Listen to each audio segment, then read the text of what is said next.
I want to bring in some of the other headlines, and I want to bring Ashley Parker into the conversation. Let me just reset a little bit. Claire, you're giving us so much instruction, I think, around this question, because they throw so much sand in the gears. They've done it since the Mueller investigation. And this is, if they thought it helped their cause to call Hunter Biden, if it thought it helped them defend Donald Trump to call Adam Schiff, they have the power to do that. They've done neither. Clearly, those are more lies that they're spewing. But I just want to bring all of our viewers up to speed on the other big bombshell this morning. New York Times with a second chunk of the John Bolton manuscript. This one alleges that Donald Trump constantly sought to do favors for dictators like the ones that run or like the leaders of China and Turkey, and that John Bolton took those concerns, he's going to write in his new book based on the Times reporting, to Attorney General Barr, who agreed with him, at least in spirit, and pointed John Bolton to investigations of state-run businesses in both countries. That bombshell was followed by a second blow for this White House in the form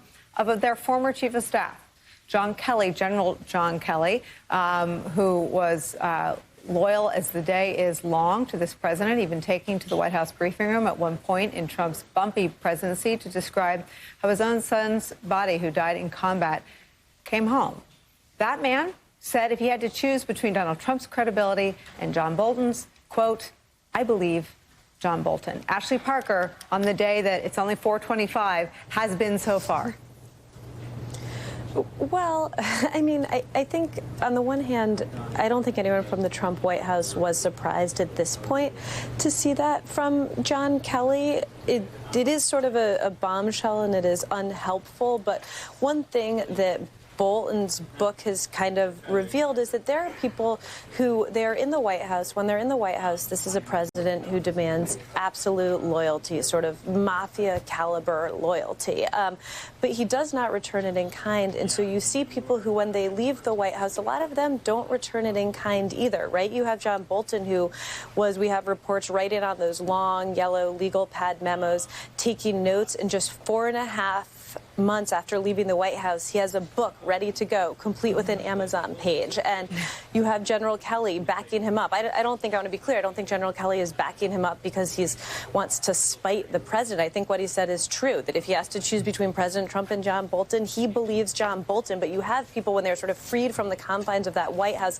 that loyalty dissipates and you get to see more clear glimpses of what they actually think, what they actually felt, and what they actually, especially in John Bolton's case, what they actually witnessed. You know, it's a great point, Ashley, and I think we have some tape of John Kelly being asked shortly after he left the White House sort of what he tried to do, and he basically says, I tried to keep him from getting impeached. Let's watch that. I said, whatever you do, don't hire a yes man, someone that's going to tell you, or it won't tell you the truth. Don't do that. Because if you do, I believe you'll be impeached. And someone has got to be the guy that tells you that, you either have the authority or you don't, or, Mr. President, don't do it because whatever, but don't hire someone that will just, nod and say, that's a great idea, Mr. President, because you will be impeached. In his own words, Ashley Parker, it's stunning to hear. Don McGahn, we also learned from Volume 2 of the Mueller report, told the president, and Amy Donaldson wrote it down in her own notes, that if you do this, you risk getting impeached for the very thing he was impeached for, abuse of power. They weren't perfect, but the guardrails that were around the president at early points in this presidency did fear precisely this, that Donald Trump would impeach himself with his conduct.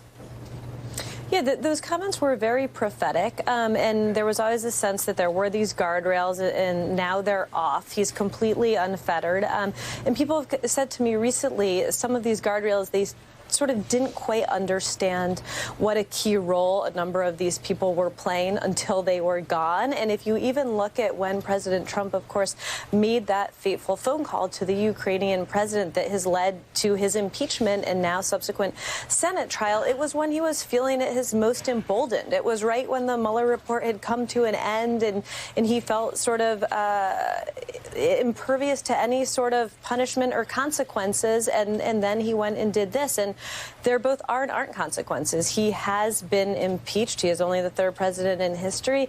But we're watching the Senate trial, and despite John Bolton's bombshell disclosure, it seems like for the fundamental 30,000-foot view, he is still going to be acquitted.